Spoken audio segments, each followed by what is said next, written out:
Hi friends, Telangana TET and DSC కోసం తయారు చేయబడుతున్న ఈ సోషల్ మెటీరియల్ కేవలం 50 రూపీస్కే మా యాప్లో అవైలబుల్ ఉంది ఫ్రెండ్స్. ఎస్జిటి స్కూల్ అసిస్టెంట్ సోషల్కి యూజ్ అవుతుంది. సో ఇంటర్లో కొన్ని ముఖ్యమైన టాపిక్స్ చేస్తున్నాను ఫ్రెండ్స్. ఈ ఇంటర్కి సంబంధించినవి మీరు ప్రింట్అవుట్ తీసుకోవచ్చు. సింధు నాగరికతకు సంబంధించి పార్ట్ 1 ఫ్రెండ్స్. ఇది మొత్తం టేబుల్స్లోనే ప్రొవైడ్ చేశాను ఇన్ఫర్మేషన్. సో చాలా ఫాస్ట్గా చదువుకోవచ్చు. సింధు నాగరికత భారతదేశంలోని తొలి నాగరికత. దీన్నే హరప్పా నాగరికత అని కూడా అంటారు. 1921లో హరప్పా నాగరికత ఆధారాలు మొదటగా బయటపడ్డాయి. హరప్పా నాగరికత లేదా సింధు నాగరికత విస్తరించిన ప్రాంతాలు సింధు, దాని ఉపనదుల పరివాహక ప్రాంతాల్లో విస్తరించాయి. కావున సింధు లోయ నాగరికతగా వ్యవహరిస్తున్నారు. ఈ నాగరికతలో ముఖ్య కేంద్రాలు మొహంజోదారో, హరప్పా, చెన్హుదారో, కాళీబంగన్, లోథాల్, ధోలవీరా, రోపార్ మరియు దైమాబాద్. కనుగొన్న పట్టణాలు 1000కి పైగా పట్టణాలు, నగరాల్ని సింధు నాగరికతలో కనుగొన్నారు. ఏకరూపత. సింధు నాగరికత జీవన విధానానికి సంబంధించిన లక్షణాలు అన్ని నగరాల్లో దాదాపుగా ఒకే విధంగా ఉండడం సాంస్కృతిక ఐక్యతను సూచిస్తుంది. నాటి సింధు జనాభా దాదాపు 5 మిలియన్లకు పైగా ఉండేది. 1 మిలియన్ అంటే 10 లక్షలు. సో 50 లక్షలకు పైగా నాటి సింధు జనాభా ఉండేది. భౌగోళిక విస్తరణ. పురావస్తు శాస్త్రవేత్తలు హరప్పా, మొహంజోదారో నగరాలే కాకుండా ఈ నాగరికతకు చెందిన కొన్ని వందల చిన్న పెద్ద పట్టణాల్ని తవ్వకాల ద్వారా వెలికి తీశారు. సింధు పట్టణాల్లో భారత్లో అధికంగా విస్తరించి ఉన్న ప్రాంతాలు పంజాబ్, హర్యానా, రాజస్థాన్, జమ్మూ కాశ్మీర్, గుజరాత్ మరియు పశ్చిమ ఉత్తరప్రదేశ్. సింధు పట్టణాల్లో పాకిస్తాన్లో అధికంగా విస్తరించి ఉన్న ప్రాంతాలు సింధు, పంజాబ్, బెలూచిస్తాన్ మరియు కొంతమేరకు ఆఫ్ఘనిస్తాన్లో విస్తరించి ఉన్నాయి. సింధు నాగరికత విస్తీర్ణం 12,99,600 చదరపు కిలోమీటర్లు. ఇది పాకిస్తాన్ కంటే విశాలమైంది. ప్రాచీన ఈజిప్ట్, మెసపటోమియా నాగరికతల కంటే విశాలమైనది సింధు నాగరికత విస్తీర్ణం. సింధు నాగరికత సరిహద్దులు ఉత్తరాన ఆఫ్ఘనిస్తాన్లోని షోర్తుగై మొదలుకొని దక్షిణాన మహారాష్ట్రలోని దైమాబాద్ వరకు ఉంది. పశ్చిమాన పాకిస్తాన్, ఇరాన్ సరిహద్దుల్లోని సుట్కా జిందూర్ మొదలుకొని తూర్పున ఉత్తరప్రదేశ్లోని అలంగీర్పూర్ వరకు విస్తరించి ఉంది. సింధు నాగరికత కాల నిర్ణయం. సో పురావస్తు శాస్త్రజ్ఞులు వివిధ రకాల అభిప్రాయాల్ని తెలియజేశారు సింధు నాగరికత కాల నిర్ణయంపై. ఈ నాగరికత క్రీస్తుపూర్వం 2500 నుండి క్రీస్తుపూర్వం 1750 మధ్యకాలంలో విరాజిల్లిందని మార్టిమర్ వీలర్ యొక్క అభిప్రాయం. క్రీస్తుపూర్వం 2150 నుండి 1700 మధ్య ఉందని తెలిపినది ఎఫ్ఆర్ ఆలిసిన్. క్రీస్తుపూర్వం 2800 నుండి 2500 మధ్య ఉంది అని తెలిపినది డాక్టర్ చార్లెస్ ఫ్యాబ్రీ. క్రీస్తుపూర్వం 2500 నుండి క్రీస్తుపూర్వం 1500 మధ్యకాలంగా నిర్ణయించినది ఎస్ఆర్ రావు. క్రీస్తుపూర్వం 2300 నుండి క్రీస్తుపూర్వం 1700 మధ్యకాలం నాటిదిగా కార్బన్ 14 వృక్ష వలయాల నిర్ధారణ పద్ధతి అంటే డెండ్రోక్రోనాలజీ వంటి శాస్త్రీయ పద్ధతుల ద్వారా నిర్ధారించారు. క్రీస్తుపూర్వం 2300 నుండి 1700 మధ్యకాలంగా. సో దీన్నే దాదాపుగా అందరూ అంగీకరించారు. హరప్పా నాగరికత కాలం నాటి 4 దశలు. హరప్పా నాగరికత మొత్తం కాలాన్ని 4 దశలుగా విభజించారు. తొలి హరప్పా దశ లేదా పూర్వ హరప్పా సంస్కృతి కాలం క్రీస్తుపూర్వం 700 నుండి క్రీస్తుపూర్వం ఇది క్రీస్తుపూర్వం 7000. సో నేను ఇక్కడ ఇంకో 0 యాడ్ చేస్తాను. క్రీస్తుపూర్వం 7000 నుండి క్రీస్తుపూర్వం 3000 మధ్య. ప్రజలు తొలి హరప్పా దశలో నదీ పరివాహక ప్రాంతాల్లో స్థిర నివాసం ఏర్పరచుకొని వ్యవసాయం ప్రారంభించారు. రెండవ దశ క్రీస్తుపూర్వం 3000 నుండి 2600 మధ్య. కొంతమేరకు మట్టి నిర్మాణాలతో నగర ప్రణాళిక సాగింది. రెండవ హరప్పా దశలో ప్రాథమిక వ్యాపారం, కళ, చేతివృత్తుల వంటివి ఈ దశలో కొనసాగాయి. మూడవ దశ లేదా హరప్పా ఉజ్వల దశ క్రీస్తుపూర్వం 2600 నుండి క్రీస్తుపూర్వం 1900 మధ్య. సో మూడవ దశ హరప్పా ఉజ్వల దశ అని గుర్తుపెట్టుకోండి. కాల్చిన ఇటుకలతో నిర్మాణాలు చేశారు. ఈ దశలో పటిష్టమైన నగర నిర్మాణాల్ని సాగించారు. విదేశీ వాణిజ్యం, వివిధ చేతి వృత్తులు అమలయ్యాయి. హరప్పా ఉజ్వల దశ క్రీస్తుపూర్వం 2600 నుండి 1900 వరకు. నాలుగవ దశ క్రీస్తుపూర్వం 1900 నుండి క్రీస్తుపూర్వం 1750 మధ్య. సో ఇది నాలుగవ దశలో సింధు నాగరికత అంతం కావడం ప్రారంభమైంది. వ్యాపారం అంతరించింది మరియు నగరాలు వాటి ఉనికిని కోల్పోయాయి. సో దీన్నే తుది హరప్పా దశ అని కూడా అంటారు. పూర్వ హరప్పా సంస్కృతి. తూర్పు బెలూచిస్తాన్ పూర్వ హరప్పా సంస్కృతి కాలంలో ప్రజలు స్థిర నివాసం ఏర్పరచుకున్నారు. గ్రామాలు ఏర్పడి ప్రజలు వ్యవసాయాన్ని మొదలుపెట్టారు. మెహర్ఘర్ మొహంజోదారోకు 150 మైళ్ళ దూరంలో ఉంది. ఇక్కడ పూర్వ హరప్పా సంస్కృతి ఉండేది. సో మెహర్ఘర్ మొహంజోదారోకు 150 మైళ్ళ దూరంలో ఉంది. వ్యవసాయం, పశుపోషణ. దాదాపు క్రీస్తుపూర్వం 7000 సంవత్సరాలకు పూర్వం మెహర్ఘర్లో వ్యవసాయం, పశుపోషణ చేసినట్లు ఆధారాలు బయటపడ్డాయి. ఇక్కడ గోధుమ రకాల పంటలు పండించారు. మెహర్ఘర్లో బయలుపడినవి చక్కటి కుండలు, కొన్ని రాగి పరికరాలు, ఇతర వస్తు సముదాయాలు. వీటిని సింధు నాగరికతకు మూలాలుగా గుర్తించారు. సింధు లిపి బొమ్మల లిపి. సింధు లిపిని ముద్రికలపై, కొన్ని రాగి పరికరాలపై, కుండలపై, కొన్ని ఆభరణాలపై మరియు గుర్తింపు బోర్డులపై గుర్తించారు. ముద్రికలు. ఈ ముద్రికలపై కొన్ని పదాలు లేక చిహ్నాలు ఉన్నాయి.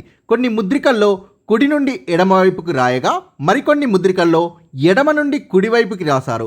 ఈ లిపిని ఇంతవరకు పరిష్కరించలేదు, అంటే కనుగొనలేదు, అంటే చదవలేకపోయారు. ఇప్పటి వరకు కూడా సింధు వారు ఉపయోగించిన, సింధు నాగరికతలో ఉపయోగించిన బొమ్మల లిపిని చదవలేకపోయారు. సో దీనికి కారణం తక్కువ సంఖ్యలో, అంటే చాలా తక్కువగా వారి లిపి ఉన్న బొమ్మల లిపి అనేది చాలా తక్కువగా దొరికింది. లిపిలో భాగంగా గుర్తించిన చిహ్నాలు 375 నుండి 410 వరకు గల వివిధ చిహ్నాలు గుర్తించారు. చిహ్నాలు అక్షరాల సమన్వితం కాకుండా బొమ్మల రూపంలో లేదా సంకేతాల రూపంలో ఉన్నాయి. సో చరిత్రకారులు లిపిలో భాగంగా 375 నుండి 410 వరకు గల వివిధ చిహ్నాల్ని గుర్తించారు. ఈ చిహ్నాలు అక్షరాల సమన్వితం కాకుండా బొమ్మల రూపంలో లేదా సంకేతాల రూపంలో ఉన్నాయి. ఎస్ఆర్ రావు, భారతీయ పురావస్తు శాస్త్రవేత్త, సింధు లిపికి బ్రాహ్మీ లిపికి మధ్య సంబంధం ఉందని అభిప్రాయపడ్డారు. పండితుల అభిప్రాయం హరప్పా లిపిని ద్రవిడ లిపి అని, ప్రోటో ద్రవిడ లిపి అని అభిప్రాయపడ్డారు. మరికొందరి అభిప్రాయం ప్రకారం ఈ లిపి సంస్కృతం అని, సుమేరియన్ లిపి అని అభిప్రాయపడ్డారు. సింధు లిపిని చదవలేకపోవడం వల్ల వారు సాహిత్యానికి చేసిన సేవను, వారి ఆలోచనలు, నమ్మకాల్ని మనం తెలుసుకోలేకపోతున్నాం. ముద్రికలు. హరప్పా తవ్వకాల్లో లభించిన ముద్రికలు సుమారు 2000 ముద్రికలు వివిధ ప్రాంతాల తవ్వకాల్లో బయల్పడ్డాయి.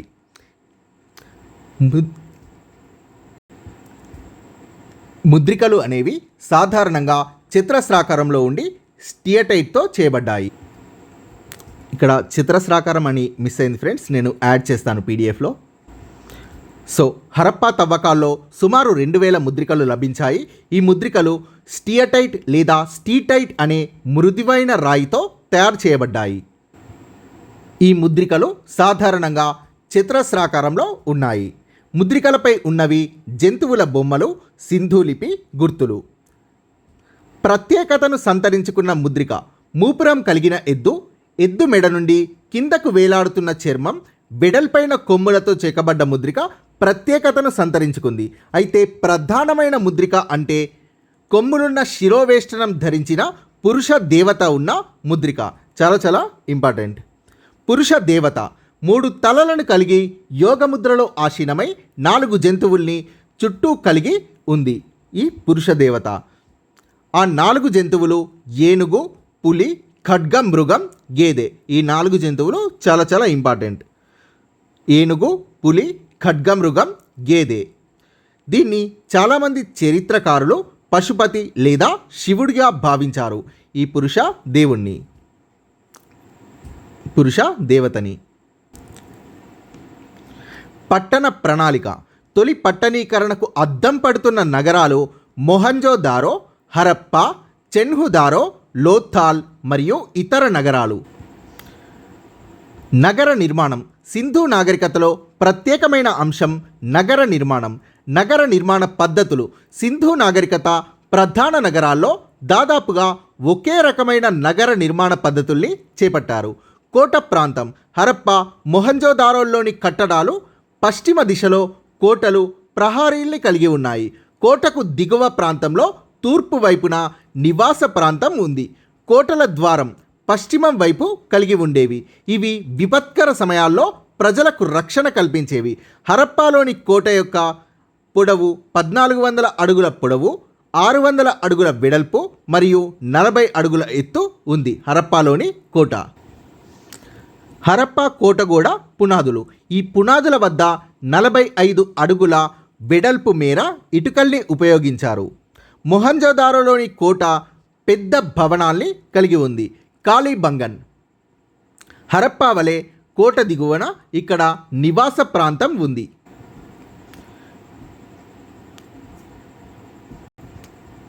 చెన్హుదారో. కోటలేని నగరం చెన్హుదారో. చాలా చాలా ఇంపార్టెంట్. హరప్ప, మొహంజోదారో నగరాల్లోని ప్రధాన వీధులు ఉత్తరం నుండి దక్షిణానికి నిర్మించారు. వీటి అనుబంధ వీధుల్ని తూర్పు నుండి పడమరకు నిర్మించారు. హరప్ప, మొహంజోదారో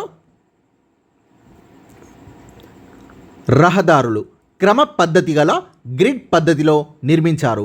రహదారుల సూత్రాల మేరకు ఈ రహదారుల్ని నిర్మించారు. సో దీనివల్ల వాహనాలు సులభంగా తిరిగేందుకు వీలుంటుంది. హరప్ప, మొహంజోదారో ప్రత్యేక నివాసాలు. పశ్చిమ కూడలి ప్రాంతం తప్ప మిగతా అంతా ప్రత్యేక నివాసాలుగా ఏర్పాటు చేశారు. ఇటుకలు. ఒకే పరిమాణం గల ఇటుకల్ని భవన నిర్మాణంలో ఉపయోగించారు. నిర్మాణంలో రాయి, చెక్క కూడా ఉపయోగించారు. లోతట్టు ప్రాంతాల్లో ఎత్తైన వేదికలపై నిర్మాణాలు చేశారు. మురుగునీటి కాలువలు. హరప్పా నాగరికత ప్రత్యేకత మురుగునీటి కాలువల నిర్మాణం. హరప్పా సంస్కృతి.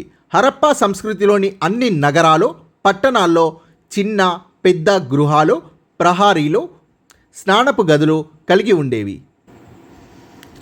చిన్న పెద్ద గృహాలు, ప్రహారీలు, స్నానపు గదుల్ని కలిగి ఉండేవి. భూగర్భ మురుగు కాలువలు. ఇంట్లో ఉపయోగించిన మురుగునీరు వీధుల్లో రహదారి పక్కన ఉన్న మురుగు కాలువకు చేరేది. ఇవి భూగర్భ మురుగు కాలువలు. వీటి మధ్యలో అక్కడక్కడా శుభ్రపరిచేందుకు మనిషి దూరేందుకు వీలుగా రంధ్రాలుండేవి.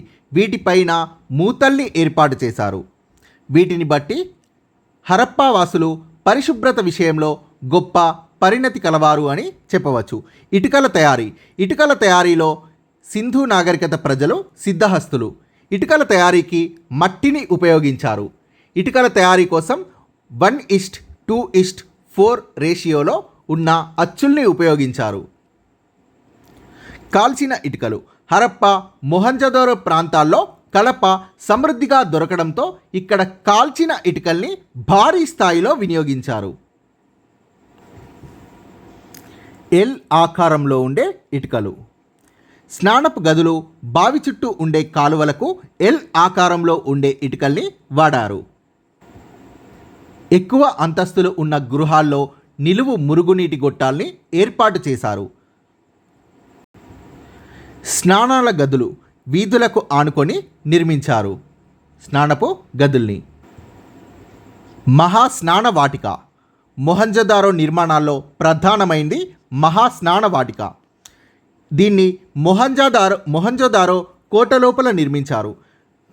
పొడవు వెడల్పులు 11.88 ఇంటూ 7.01 మీటర్ల పొడవు వెడల్పుల్ని కలిగి ఉంది. మహాస్నాన వాటిక లోతు 2.4 మీటర్లు. కొలను చుట్టూ ఉన్న మార్గం మెట్ల మార్గం. స్నానవాటిక యొక్క అడుగు భాగం కాల్చిన ఇటుకలతో నిర్మించబడింది. మహాస్నాన వాటికను నిర్మించడంలో ఉద్దేశం ప్రజల యొక్క అవసరాల కోసం లేదా మత అవసరాల కోసం దేనికోసం ఉపయోగించేందుకు నిర్మించారు అనేది ఖచ్చితంగా చెప్పలేం. ఈ మహాస్నాన వాటిక నిర్మాణం యొక్క ఉద్దేశం అనేది మనం చెప్పలేం, ఎందుకంటే స్పష్టమైన ఆధారాలు దొరకలేదు. ధాన్యాగారాలు. మొహంజోదారోలో అతి పెద్ద నిర్మాణం ధాన్యాగారం. అతి పెద్ద ధాన్యాగారం మొహంజోదారోలో ఉన్న అతి పెద్ద ధాన్యాగారం పొడవు వెడల్పులు 45.71 ఇంటూ 15.23. హరప్పా కోటలోని ధాన్యాగారాల సంఖ్య 6. హరప్పా కోటలోని ధాన్యాగారాల సంఖ్య 6. ధాన్యాగారాలకి దక్షిణంగా ఉన్నవి ధాన్యాన్ని మార్పిడి చేసేందుకు గుండ్రని ఇటుక వేదికలతో కూడిన కళ్ళాలు ఉన్నాయి. వీటిలో కూలీలు నివసించి ఉండొచ్చు. కాళీబంగన్ ఇక్కడ కొన్ని ఇటుక వేదికల్ని కనుగొన్నారు. ఇవి ధాన్యాగారాలు అయి ఉండవచ్చు, సో స్పష్టత లేదు. లోథాల్ నౌకాశ్రయంతో పాటు ఎత్తుగా ఉన్న వేదిక కనుగొన్నారు. ఇది ధాన్యాగారపు పునాది అయి ఉండవచ్చు. ధాన్యపు పంపిణీ బహుశా ఒక పరిపాలన సంస్థ చేతిలో ఉండి ఉండవచ్చు. ధాన్యం యొక్క పంపిణీ అనేది బహుశా ఒక పరిపాలనా సంస్థ చేతిలో ఉండి ఉండవచ్చు. లోథాల్ నౌకాశ్రయం. లోథాల్లో ముఖ్యమైన నిర్మాణం నౌకాశ్రయం. దీని పొడవు వెడల్పులు 223.35 మీటర్లు. లోథాల్ నౌకాశ్రయం యొక్క లోతు 8 మీటర్లు. ఇది అతిపెద్ద నిర్మాణం. నౌకాశ్రయం తూర్పు వైపు ఉన్న కాలువ 12.30 మీటర్ల వెడల్పు గల కాలువను ఏర్పాటు చేశారు. ఇక్కడ నౌకాశ్రయం సమీపంలో ఉన్న ధాన్యాగారం వద్ద లభించినవి అనేక ముద్రికలు లభించాయి. వీటి ఆధారంగా సింధు నాగరికతలో లోథాల్ ఒక ప్రముఖ వ్యాపార కేంద్రంగా ఉండేది అని పరిశోధకులు భావిస్తున్నారు.